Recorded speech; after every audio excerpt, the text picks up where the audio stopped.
అందరూ నీ ఇన్స్పిరేషన్ ఎవరు అని అడుగుతున్నారు. బిజినెస్ స్టార్ట్ చేయడానికి కారణం అంటే ఎవరిని చూసి నువ్వు ఇన్స్పైర్ అయ్యావు, ఎందుకు ఇలా స్టార్ట్ చేస్తున్నావు అని అడిగారు. వాళ్ళకి నేను చెప్పే సమాధానం ఒకటే. నాకైతే ఓన్గా అనిపించింది, ఒకళ్ళనైతే నేను చూడలేదు, కానీ ఒక ఇన్స్పిరేషన్ పర్సన్ అయితే నా లైఫ్లో ఉన్నారనమాట. అది ఎవరో కాదు, మా నాన్న. మా నాన్న కూడా ఒకరి కింద పని చేయడం, వాళ్ళ అన్న మాటల్లా పడి వాళ్ళ కింద పని చేసి తెచ్చే డబ్బులుకి ఇష్టపడేవాడు కాదు మా నాన్న. మా సొంత కాళ్ళ మీద మనకు దేవుడు ఇచ్చాడు, శక్తిని ఇచ్చాడు.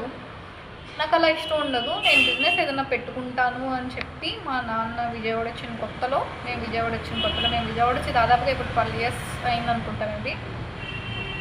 విజయవాడ వచ్చిన కొత్తలో సెక్యూరిటీగా చేసేవారు, కానీ నచ్చలేదు మా నాన్నకి వాళ్ళ కింద చేయడం.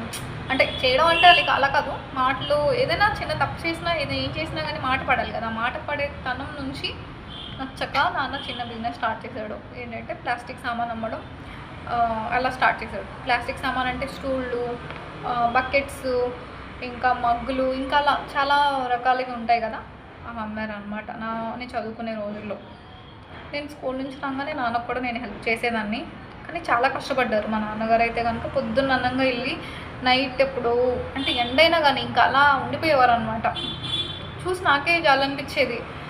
అనేవారు, ఇప్పుడు మనం కష్టపడకపోతే, ఇప్పుడు మనం చేయకపోతే ఫ్యూచర్లో ముసలోళ్ళు అయిపోయాక ఏం చేయలేమమ్మా. ఎప్పుడైనా కానీ మనకు వయసు ఉన్నప్పుడే మనం సంపాదించుకోవాలి, తర్వాత మనకి ఎవరు పెట్టరు, మనం చేసుకున్న సంపాదన మాత్రమే మనకు నిలిచుద్ది అని చెప్పి అనేవారు.